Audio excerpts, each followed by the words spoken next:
Good Erev Shabbos, Bait family. Erev Shabbat, Parashat Shemot. Name tag Shabbat at our Bait, because everyone should know everyone's names.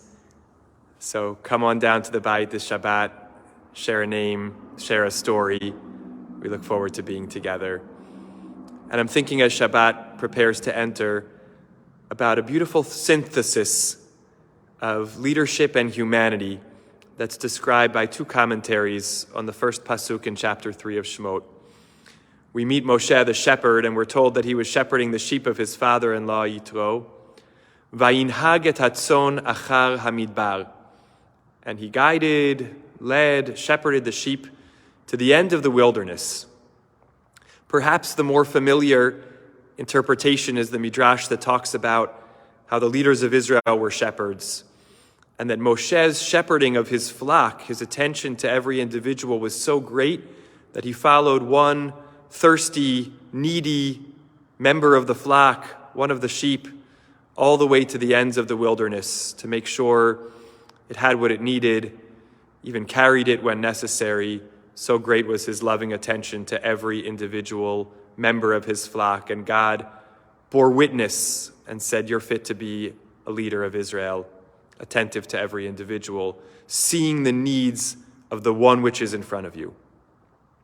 But Rashi comments differently on Vayinhag et hatzon achar hamidbar, to the far edge of the wilderness, and says, Kedei lehitrachek min hagezel.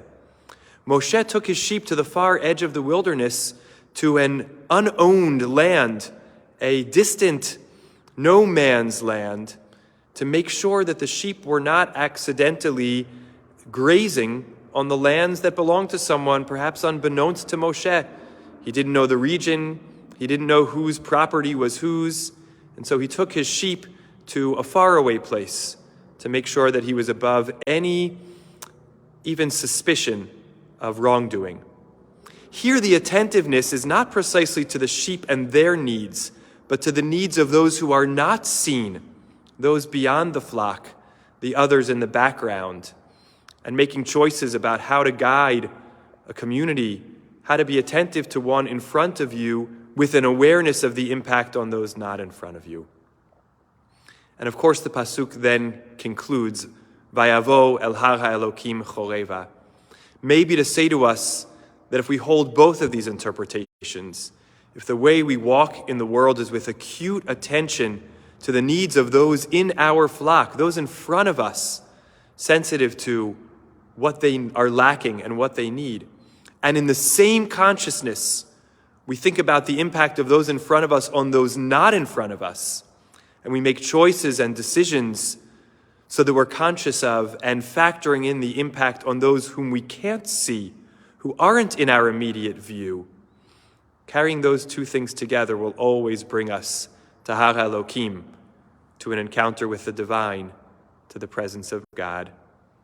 Looking forward to seeing you, and may we be in each other's presence, and when not, may we consider each other from afar. Shabbat Shalom with love.